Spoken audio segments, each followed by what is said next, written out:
So the title we had given was a race between mind and machine, because we are seeing a lot of things happening, and we thought we will explore that.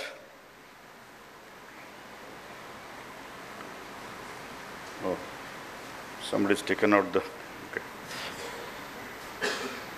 So this particular time is very significant from brain, understanding of brain. A lot of things are happening. One of the things, of course, was there was a Nobel Prize given for brain GPS discovery. And it was just a few months back. But more than that, it's actually the brain research, which was confined to labs and hospitals, has come out of that. And partly because it has become easy to probe brain through very cheap neuro headsets. So I'll talk about that first. Then I will talk about many mega projects being launched across the world. Then I will discuss what are the different ways brain is being modified or tried to be modified. Then we are trying to put brain on computer. At the same time, we are learning from brain and developing computers. Then I'll just throw some points about machine and consciousness. Secretary was talking about it. And I've listed out a few questions to ponder, and then I would end it by my take on the whole thing. So as I said, that probing mind is spread out in labs and hospitals. So what you would typically see in labs and hospitals, something like this. But what you see now in the last 2 or 3 years is that things like this, things like this, things like this. Even it's a fashionable single electrode neuro headset that can be connected to a mobile phone, and you could monitor various things, or you could monitor a child. For example, I've been myself doing monitoring children in school and so on. Or using something like this to help somebody in hospital, in home. There are things like this artistic EEG helmet, which relaxes you. There are 3D printed, again, 3D printing coming here. A helmet which responds to the brain waves. It changes the pattern, it changes the shape.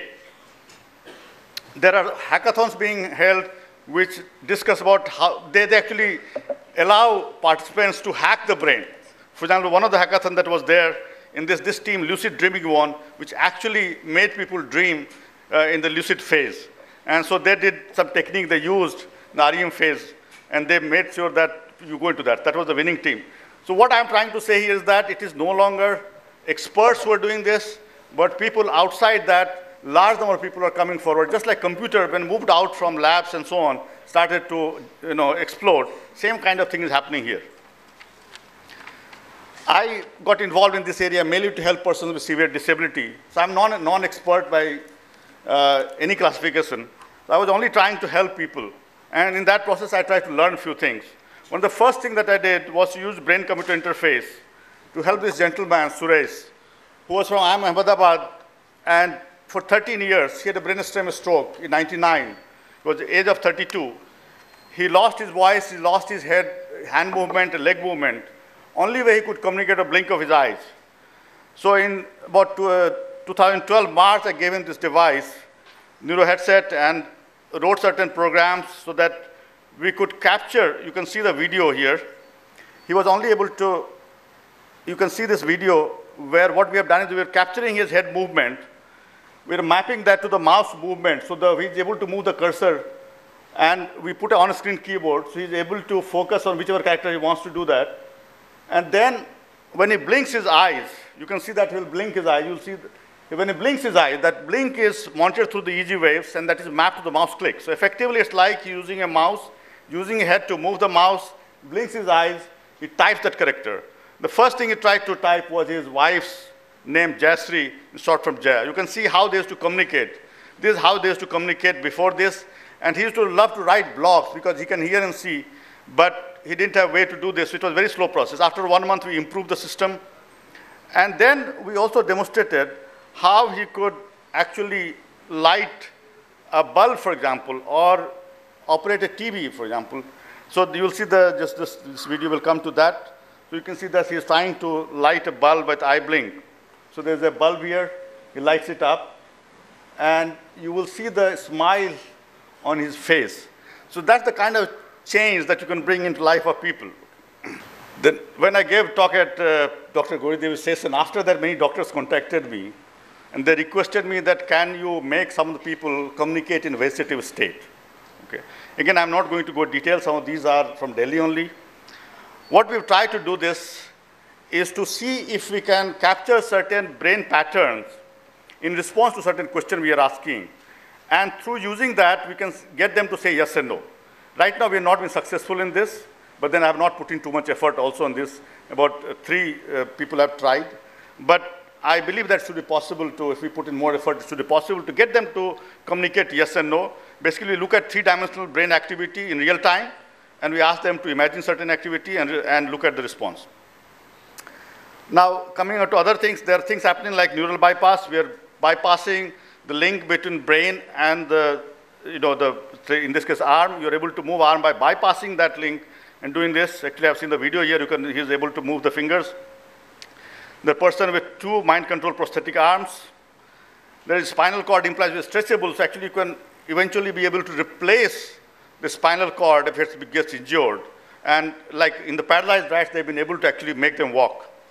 This is a thought-driven wheelchair. The monkey is trying it out.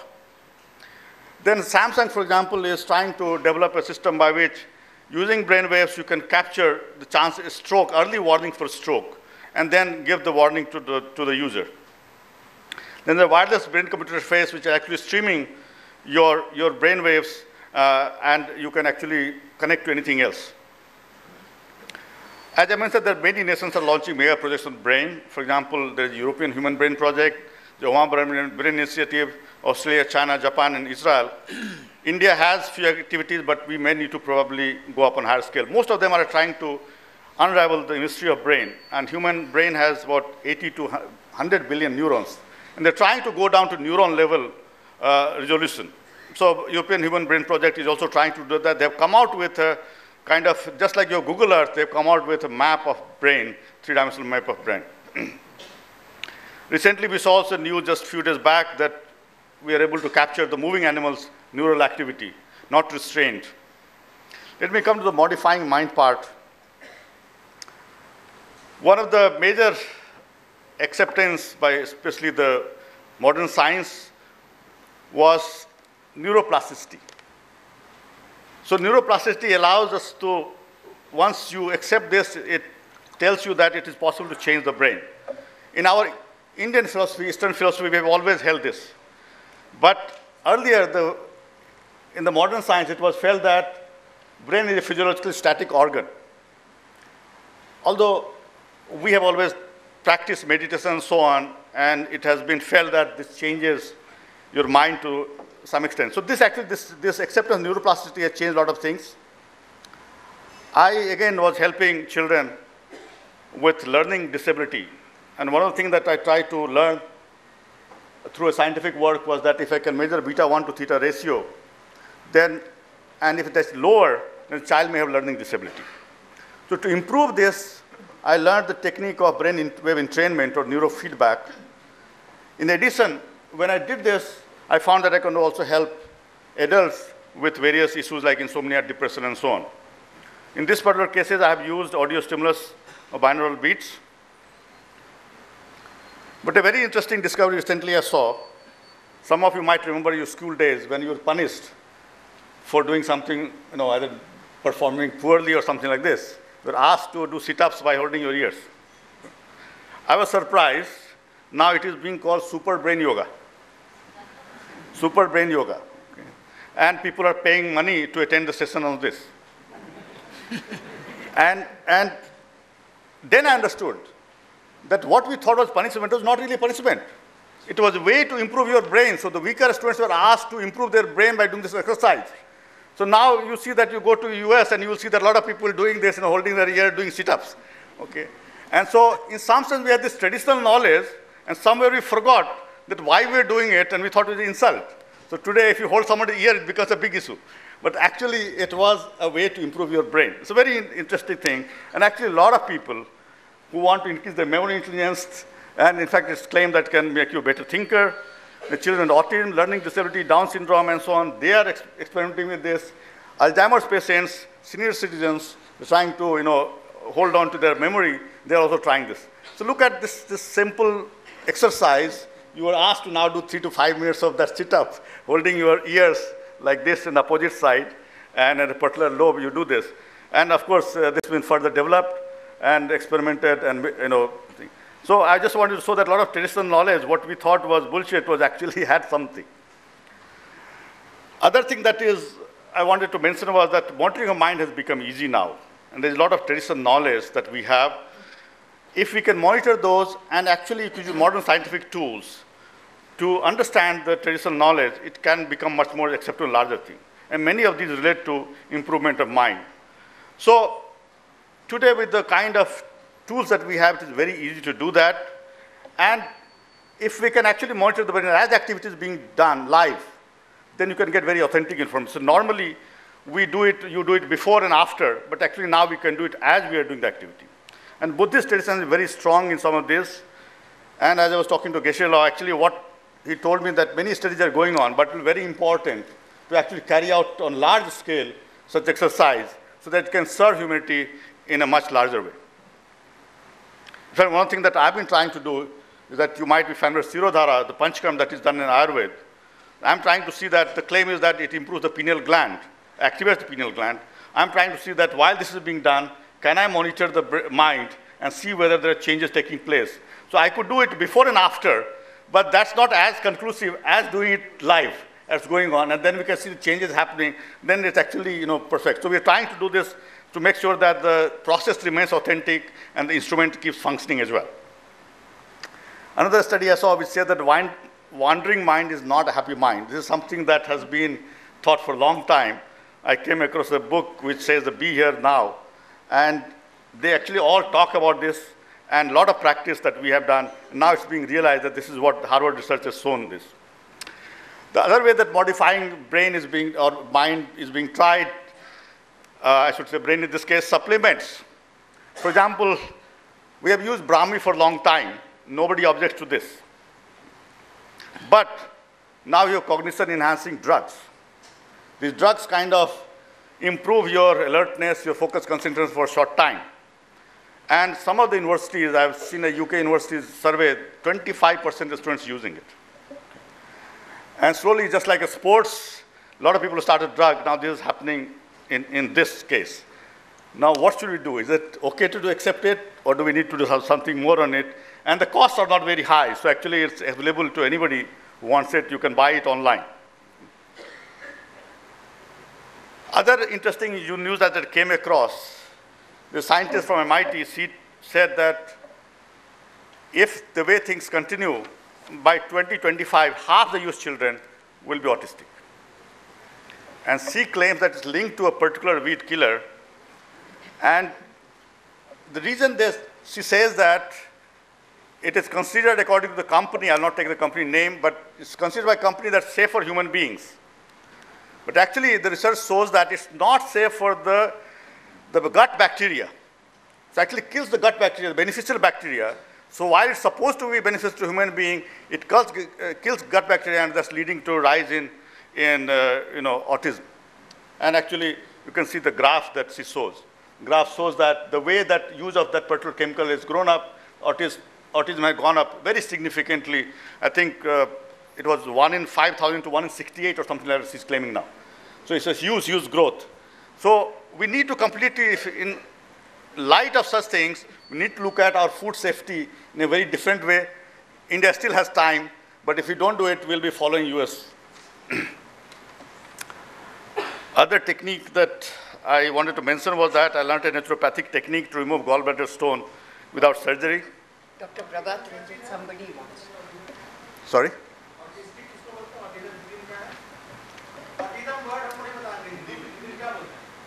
Autism, how will you define it? Autism means the child doesn't interact in a social way. Suppose you start talking, doesn't make eye-to-eye contact, shies away, keeps quiet, likes to be alone, may not be able to take part in activities with the peers, the children, play games. So, that people were not recognizing, the parents or the doctors, but now we find many people are alert to it.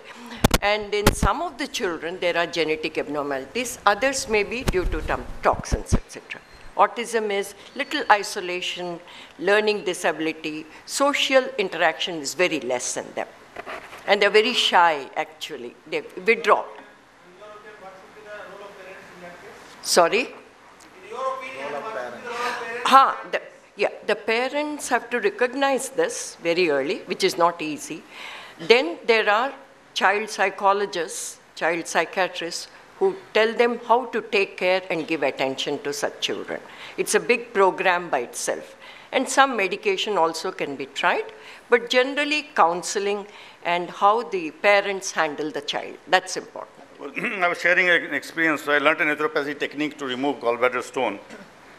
And the lady who is present here, but I will not point out, she suffered severe mental disorder for 15 years. And she was in touch with me, trying to help. So I was helping her with brainwave entrainment. But when I learned this technique of naturopathy to clean my liver and gallbladder and so on, I also requested everybody else. I've been sharing this information to everybody else. And she also went through the exercise. And I didn't expect anything, but she miraculously improved, and her memory and everything came back. She was not able to give exam, but she started to give exams.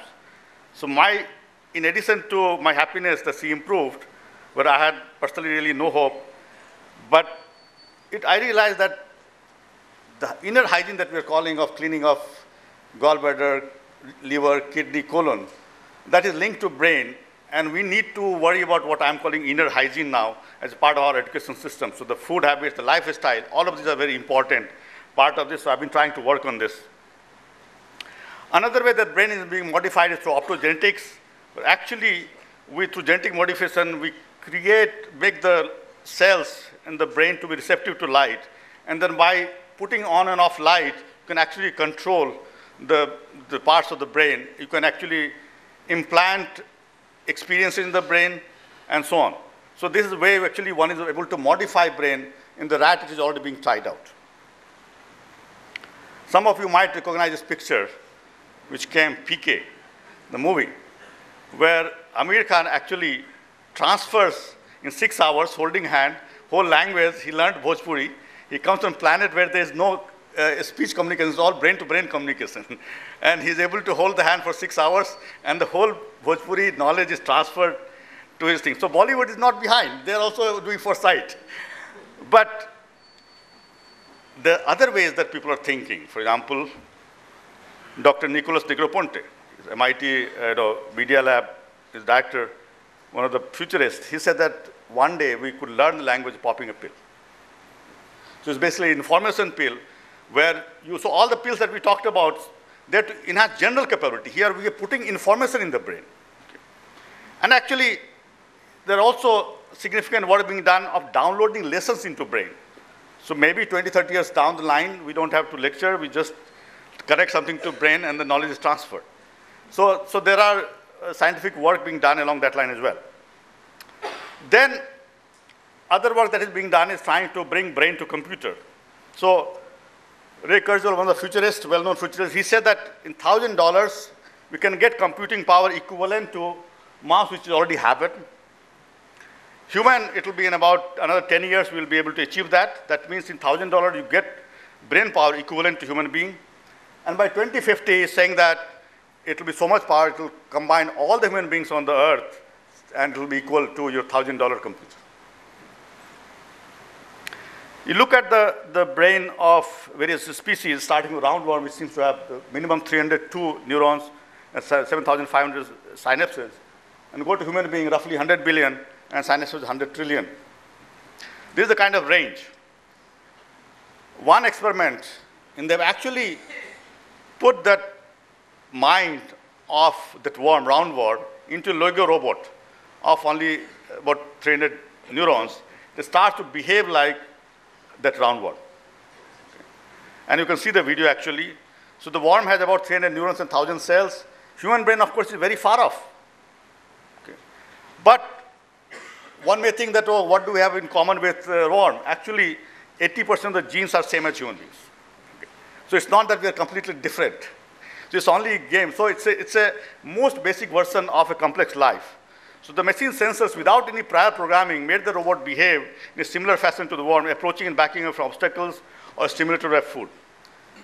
So is this the beginning of digital immortality? Digital immortality defined where you're able to download your brain into a computer or a robot, and even your physical body is dead, your brain or the mind remains alive through this. This is called digital immortality. So just like this worm, are we going to be like this one day?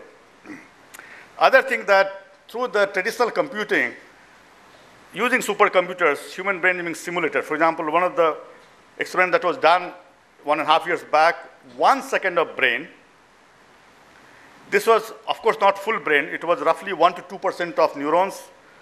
So it's saying that 1.73 billion neurons and connected by 10.4 trillion synapses, roughly 10% of synapses. This was simulated using 83,000 processors. To simulate that 1 second, it took 40 minutes.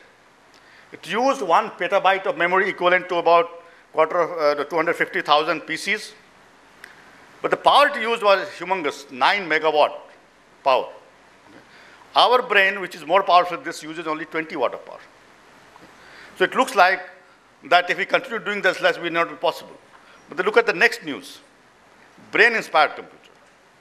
IBM, just a few months back, released this second generation of neurosynaptic computer chip.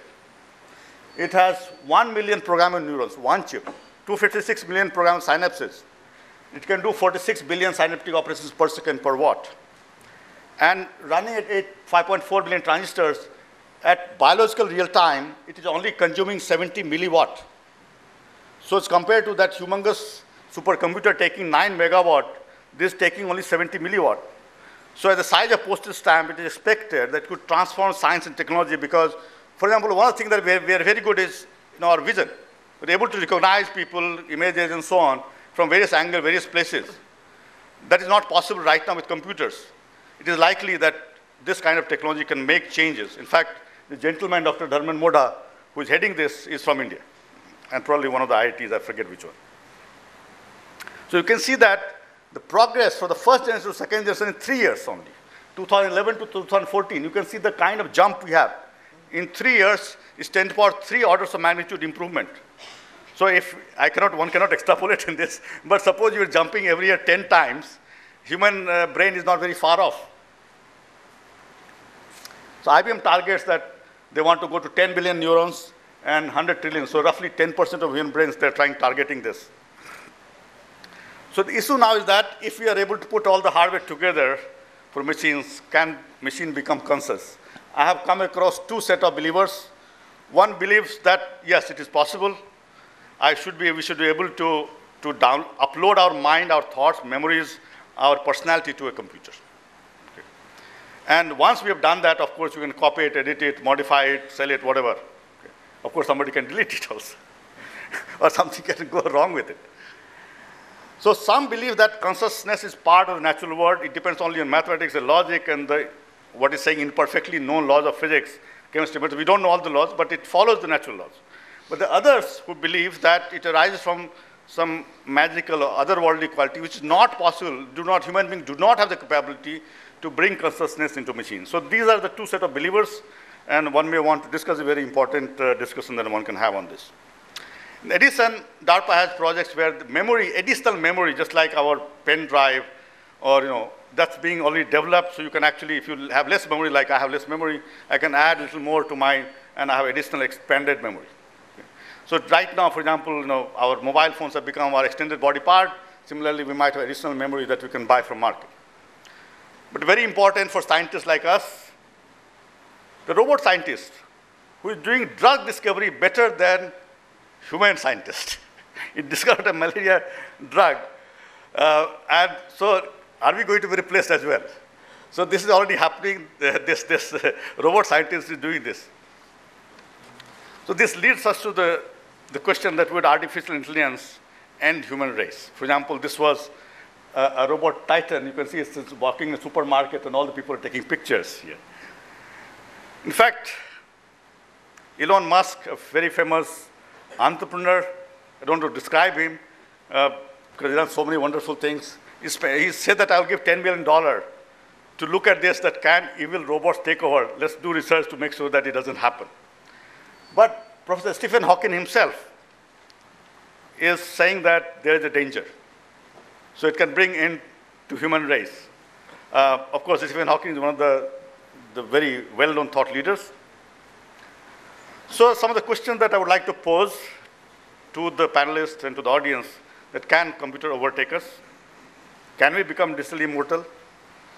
Can consciousness be imparted to computers? One of the issues is, should cognition-enhanced drugs be controlled?